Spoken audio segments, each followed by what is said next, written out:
আসসালামু আলাইকুম শিক্ষার্থী। আজকে আমরা দেখব unit 11 lesson 5 stopping by woods a snow evening এই পোয়েমটা।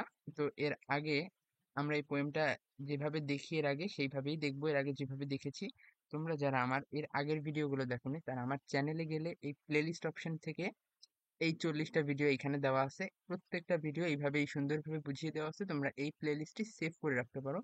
পাশাপাশি তোমাদের উপর মডেল টেস্টের উপর আরেকটা প্লেলিস্ট শুরু করেছি, তোমরা চাইলে এই মডেল টেস্ট সেকশনটিও কমপ্লিট করতে পারো। এবং এই যে আইসিটির উপর তোমাদের আমি নতুন করে ভিডিও দেওয়ার চেষ্টা করব, যেখানে ওয়ান শট ক্লাসে পুরো আইসিটি এক একটা অধ্যায় এক এক দিনে শেষ করে দিব খুবই স্বল্প কিছুক্ষণে। তোমরা দেখতে পাচ্ছ এখানে আমি কতগুলো এমসিকিউ অলরেডি টাইপিং এর কাজ করছি। তো এই ভিডিওগুলো তোমরা পেতে চাইলে সবাই চ্যানেলটা সাবস্ক্রাইব করে রাখবা এবং এই প্লেলিস্টটা অবশ্যই সেভ করে রাখবা। আমরা আজকে এই ক্লাসটি কিভাবে দেখব, প্রথমে আমরা এই কবিতাটি বোঝার চেষ্টা করব। তারপরে আমি এর পরে ওয়ার্ড মিনিং রেখেছি এবং পরবর্তীতে অ্যাডিশনাল কোয়েশ্চেন হিসাবে 7-8টা কোয়েশ্চেন আছে, আমরা সেইগুলো সমাধান করব। তো কথা না বাড়িয়ে শুরু করছি। Whose woods this are I think I know. আমি ভাবছি এই কাঠগুলো কার হতে পারে, এটি আমি জানি। কবি জানেন বনটি কোনো এক ব্যক্তির মালিকানাধীন, তবে তিনি নিশ্চিত নন। এখানে উডস মানে হচ্ছে বন বোঝানো হয়েছে, ঠিক আছে? প্রকৃতিক সৌন্দর্যের প্রতীক যা কবিকে মুগ্ধ করে। এই বন কবিকে কি করছে, মুগ্ধ করে। এই বনটা কোনো না কোনো মালিকানাধীন, তবে কবির মনে হচ্ছে সে জানে যেটি কার হতে পারে।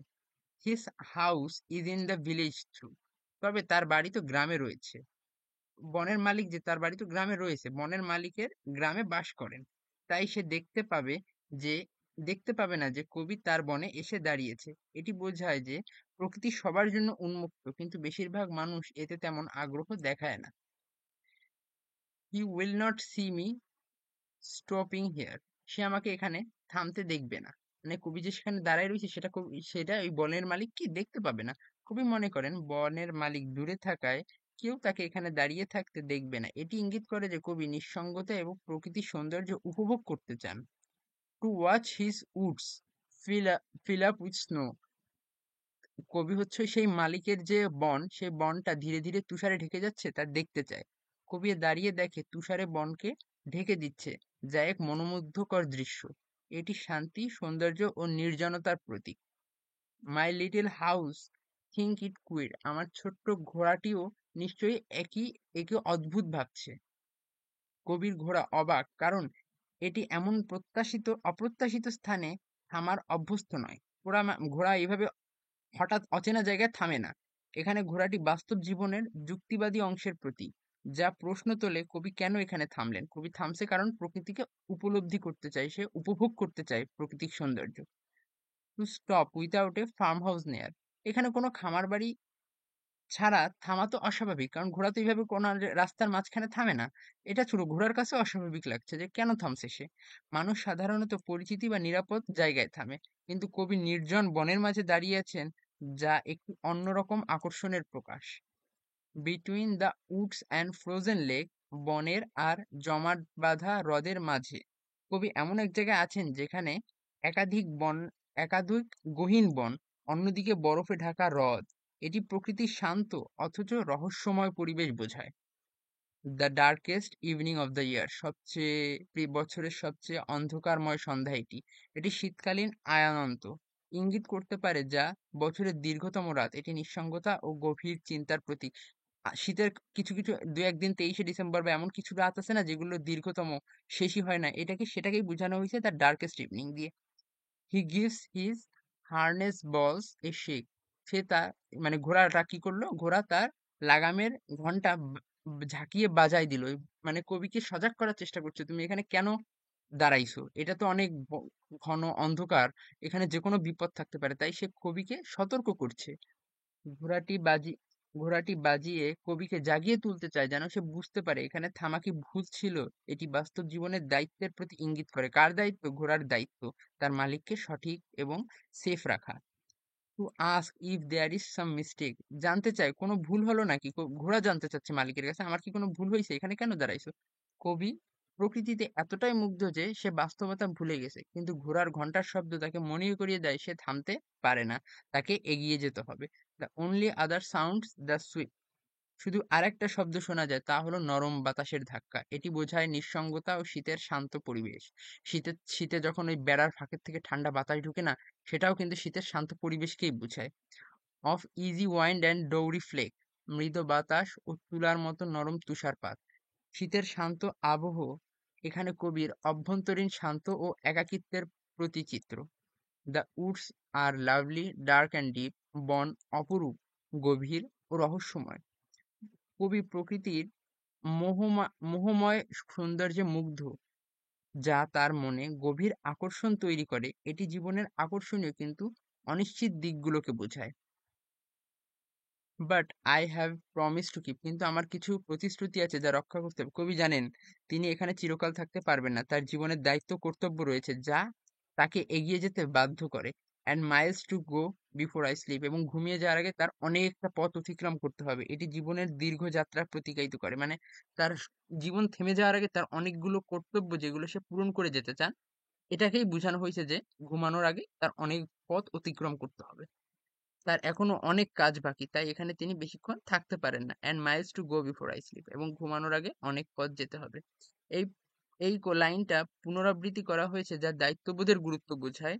স্লিপ শব্দটি মৃত্যু বা বিশ্রামের প্রতীক হতে পারে, মানে কি বলছিলাম যে মারা যাওয়ার আগে তার অনেক দায়িত্ব পালন করতে হবে, এখানে স্লিপকে বোঝানো হয়েছে মৃত্যুর প্রতীক, যা বোঝায় মানুষের জীবনের শেষ গন্তব্যের আগে অনেক কিছু অর্জন করতে করাকে।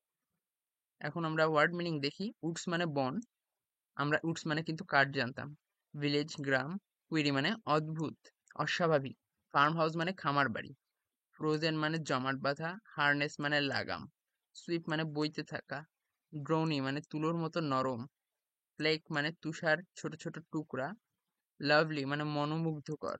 ডার্ক অন্ধকার। ডিপ মানে গভীর। প্রমিস প্রতিশ্রুতি। মাইল মানে কি দূরত্বের একক, প্রায় 1.6 কিলোমিটারকে 1 মাইল বলে।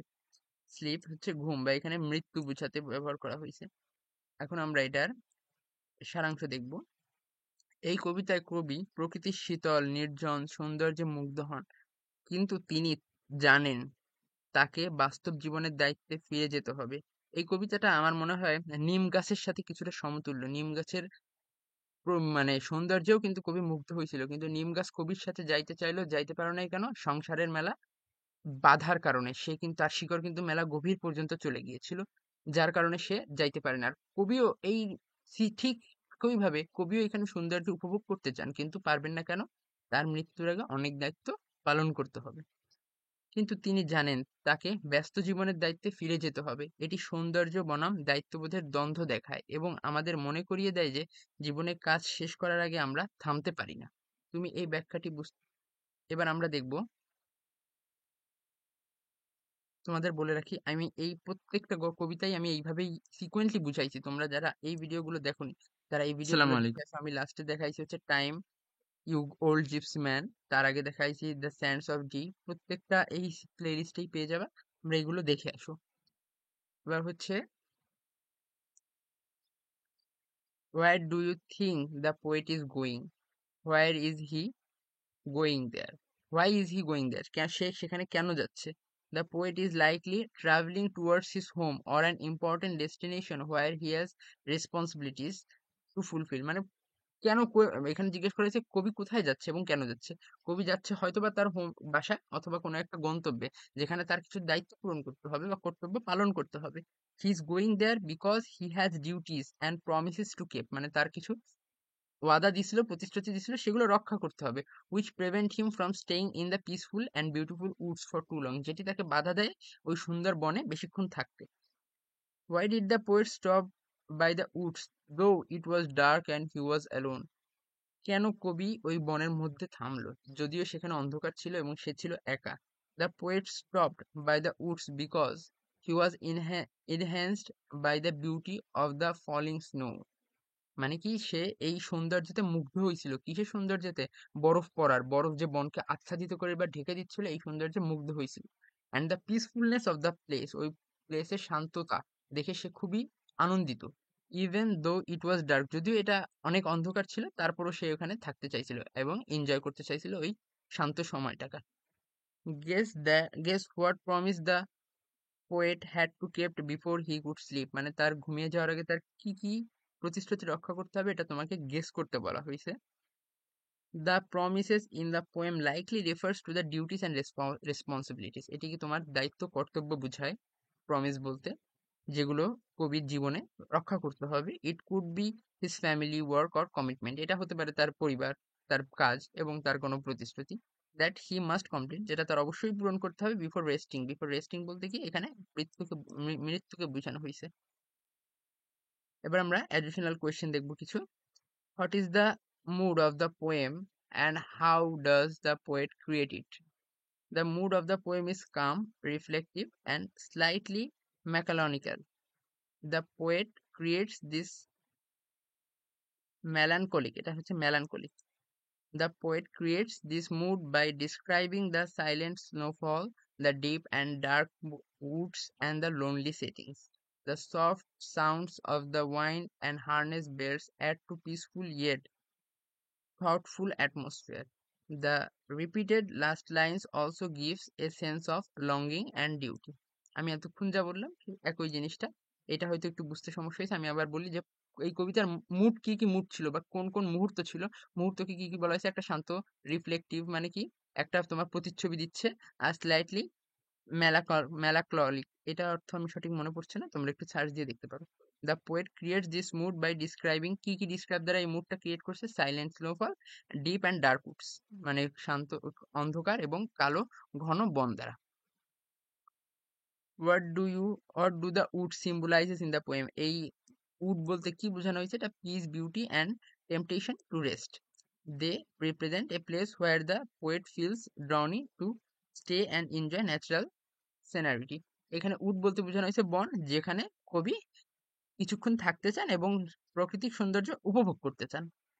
However, they could also symbolize distraction from duties or even death. এই উডকে বলা হইতে পারে যে আমাদের যে কর্তব্য, সেই কর্তব্য থেকে আমাদের যে জিনিসটা দিক ভটকায় দেয় অথবা আমাদের মূল গন্তব্য পথে বাধা হয়ে দাঁড়ায়, সেই বাধাকেও এই উড রিপ্রেজেন্ট করে। মানে বুঝতে পারছো এই মানে কতটা ডিপ মিনিং থেকে আসছে এটা।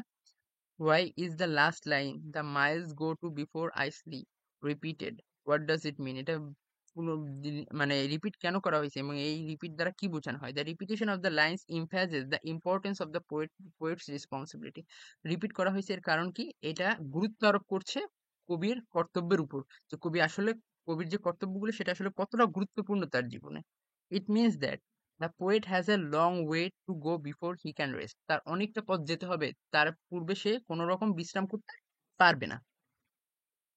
তো এই পর্যন্তই আজকে ভিডিও। তোমরা এই ভিডিওগুলো আগেরগুলো দেখতে লাগো এবং ইচ্ছা হলে সাবস্ক্রাইব করে রাখতে পারো চ্যানেলটা। পরবর্তীতে আমি তোমাদের এই যে আইসিটির উপর একটা ওয়ান শট ক্লাস নিয়ে নিব, যে কয়টা অধ্যায় আছে সবগুলোর উপর একটা ওয়ান শট মানে ওয়ান শট ক্লাস নিব, মানে কি একটা ক্লাসের মধ্যেই আইসিটির দ্বিতীয় অধ্যায়টা সম্পূর্ণ কভার করে দিব ইনশাল্লাহ।